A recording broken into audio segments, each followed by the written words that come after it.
Hello, my name is Mr. Chipman, and this is 3.4 Photosynthesis Part 2. I teach biology and AP biology at Murray High School in Murray, Kentucky, and hopefully you watched Photosynthesis Part 1. If you didn't, you should go back and watch it because it is important for this one. In this video, we're going to be looking at the Calvin cycle specifically and the importance of the Calvin cycle in the grand scheme of things. Speaking of the grand scheme of things, let's look at this particular picture. Talked about light-dependent reaction last time. We said that the light-dependent reaction was important because it absorbs the light from the sun in order to make NADPH and ATP, which are going to represent the sun's energy going forward. Oxygen is given off as a byproduct. Water is used as the primary reactant here in order to split, or light is used to split oxygen or water, so to provide a constant stream of electrons. Those electrons are picked up by NADPH. In the process of those electrons traveling through the thylakoid membrane, there's a concentration gradient that's built up. ATP synthase uses that gradient in order to make ATP from ADP and phosphate. It's a whole lot, and if you didn't watch the first part of this, you're going to be lost maybe, right? And so go back and watch part 1. Hope you'll do that. But now we're going to look at the right side of this equation. Here this says light-independent reaction, which is not wrong. In fact, if you wrote that on your exam, you wouldn't be counted wrong. But the language that's going to be used by the exam is almost exclusively going to be the Calvin cycle, right? Probably because some guy named Calvin found it. That's my guess. So in this particular reaction, CO2 is going to be fixed. This idea of carbon fixation we're going to look at. And it's going to be fixed, it's basically what that means is unusable carbon is being made usable. And NADPH and ATP are going to add their energy distinctiveness to CO2, and through a series of enzymatic reactions, glucose is going to be made. Calvin cycle is a lot less emphasized in the literature than the light-dependent reaction, and most importantly, you need to understand the products of the Calvin cycle with a few other things. So here's just a general review of the light-dependent reaction. Actually, I've already pretty much given that, but you can see here where oxygen or water is split. Electrons are provided for this. NADPH is made, ATP is made. They're both headed to the Calvin cycle, which happens in the stroma. So they're just right there. It's convenient. It's right next door. And this concept of carbon fixation. Anytime you see this word fixation in a biology classroom, it has to do with making an unusable form of a molecule usable. We'll talk about nitrogen fixation in another unit as well. And this is essentially carbon fixation, right? CO2, which is an unusable molecule, particularly unusable as far as we're concerned. A couple deep breaths of CO2, and we don't get any more deep breaths. And so we need CO2 in order to be changed in some way. And this Calvin cycle is doing just that. Those CO2s, those carbons, are going to be built up, and ATP and NADPH are going to add their distinctiveness to them in order to make glucose. So let's look at the Calvin cycle. There's only a couple things that we're going to really make note of when it comes to this particular cycle. You can see a whole lot of business here, right? A whole lot of stuff. I even blocked something out here. I don't even know what that is. There's a lot, and this picture is even so brief, right?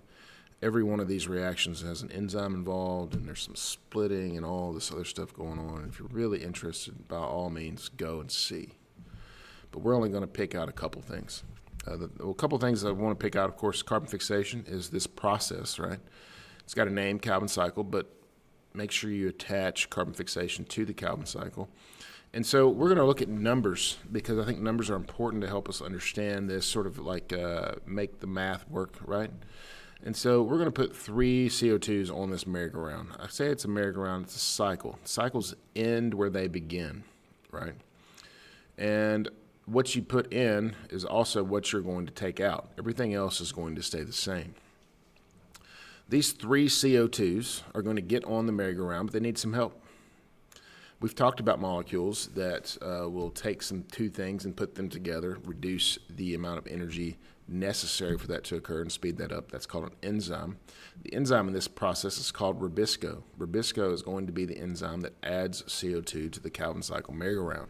Ribisco is probably one of the most abundant molecules on Earth because it's doing this in all plants all over the place. and it's going to add these CO2s onto this 5-carbon molecule called RUBP. Notice there's 3 of those too. So each one of these RUBPs is going to get a carbon, and now it's going to make this 6-carbon molecule that shall remain nameless. It has a name, but we're going to remain nameless with it. And it's remaining nameless because it's temporary. These 2 phosphates on either side of this molecule make it very unstable, and it's going to split in half. And now instead of 3 6s, you're going to have 6 3s. These 6 3s have names. They're called PGA. PGA stands for something. We're not really concerned what it stands for, right? But there's 6 of them. So how did we get there? Again, we had 3 CO2s onto 3 RUBPs, which are 5-carbon molecules. We had 3 6-carbon molecules. Those 3 6s are split into 6 3s, and here we are. This is where the business happens. This is the magic, right? These PGAs are going to be changed. There's not going to be any more carbons added to them, so we're not adding any more carbons to this, but we are adding some stuff. We're adding some phosphates. Where did we get those phosphates? Well, these ATPs came from the light-dependent reaction, right, where they were made carefully by the loving hands of the light-dependent reaction. And these NADPHs, what are they going to add? Their distinctiveness is 2 electrons. And so this is where you see the word reduction here, because those electrons are being added to those PGAs. And if you add 2 electrons in a phosphate to PGA, do you change it? Of course you do.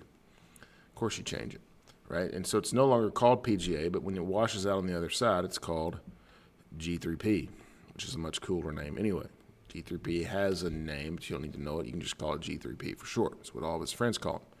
And so this G3P is a useful molecule, and now you have 1 of them. Well, actually, no, you have 6 of them, right? We have 6 of them, but 1 of them is going to jump off the Calvin cycle right here. So notice this G3P has 3 carbons. How many carbons did we put on the merry-go-round?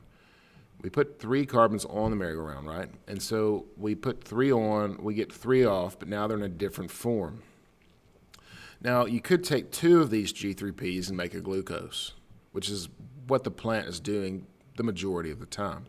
But the plant can also use G3P to build things, to make cellulose, to make a lot of different stuff, right? So G3P is a very versatile molecule, very important for the plant's life. But we're most concerned about this G3P taking 2 of them and making a glucose, right? So if you do this system right here twice, this particular picture twice, you get a glucose. We have 5 G3Ps left, right? They're going to be recycled. We have 5 3s, but remember we started with 3 5s. So we know that 5 times 3 is the same as 3 times 5. And we need a little energy in order to make that happen. So that's where you see these 3 ATPs being used here. And those 5 3s are going to be changed into 3 5s, and we're going to do the whole thing over again.